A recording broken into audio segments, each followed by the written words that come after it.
ایک شخص کی لکھائی کا انداز خوشنودی کی حالت میں ہوتا ہے تو یہ اس کی خوشی کے طرز عمل کی علامت ہو سکتی ہے۔ اگر کسی شخص کی لکھائی بہت جگہ زبردستی سے کی جائے تو یہ اس کی پریشانی کی علامت ہو سکتی ہے۔ لکھنے کے طریقے سے ہم اس شخص کے بارے میں جان سکتے ہیں کہ وہ کتنا دلچسپ، خوش مزاج، صحیح، کامیاب یا فکر مند ہے۔ اگر کسی شخص کی لکھائی بہت خوبصورت ہو تو یہ اس کی مضبوط شخصیت کی علامت ہوتی ہے۔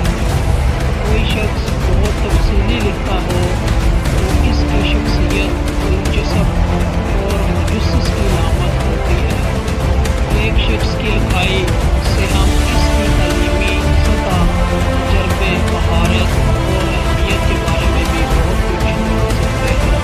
کچھ لوگ لکھنے کے دوران بہت خوشگوار، دلچسپ اور تفصیلی جملے استعمال کرتے ہیں، جبکہ کچھ لوگوں کی لکھائی بہت سادہ مختصر ہوتی ہے۔ اسی طرح کوئی شخص مختصر، مفید لکھتا ہو تو یہ اس کی ذہنی قوت کی علامت ہو سکتی ہے۔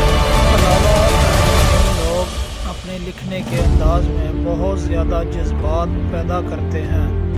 جب وہ خوش ہوتے ہیں تو ان کے الفاظ بہت مثبت اور دلچسپ ہوتے ہیں، جبکہ اگر وہ پریشان ہوتے ہیں تو ان کے الفاظ بہت بیکار اور تکلیف دہ ہوتے ہیں۔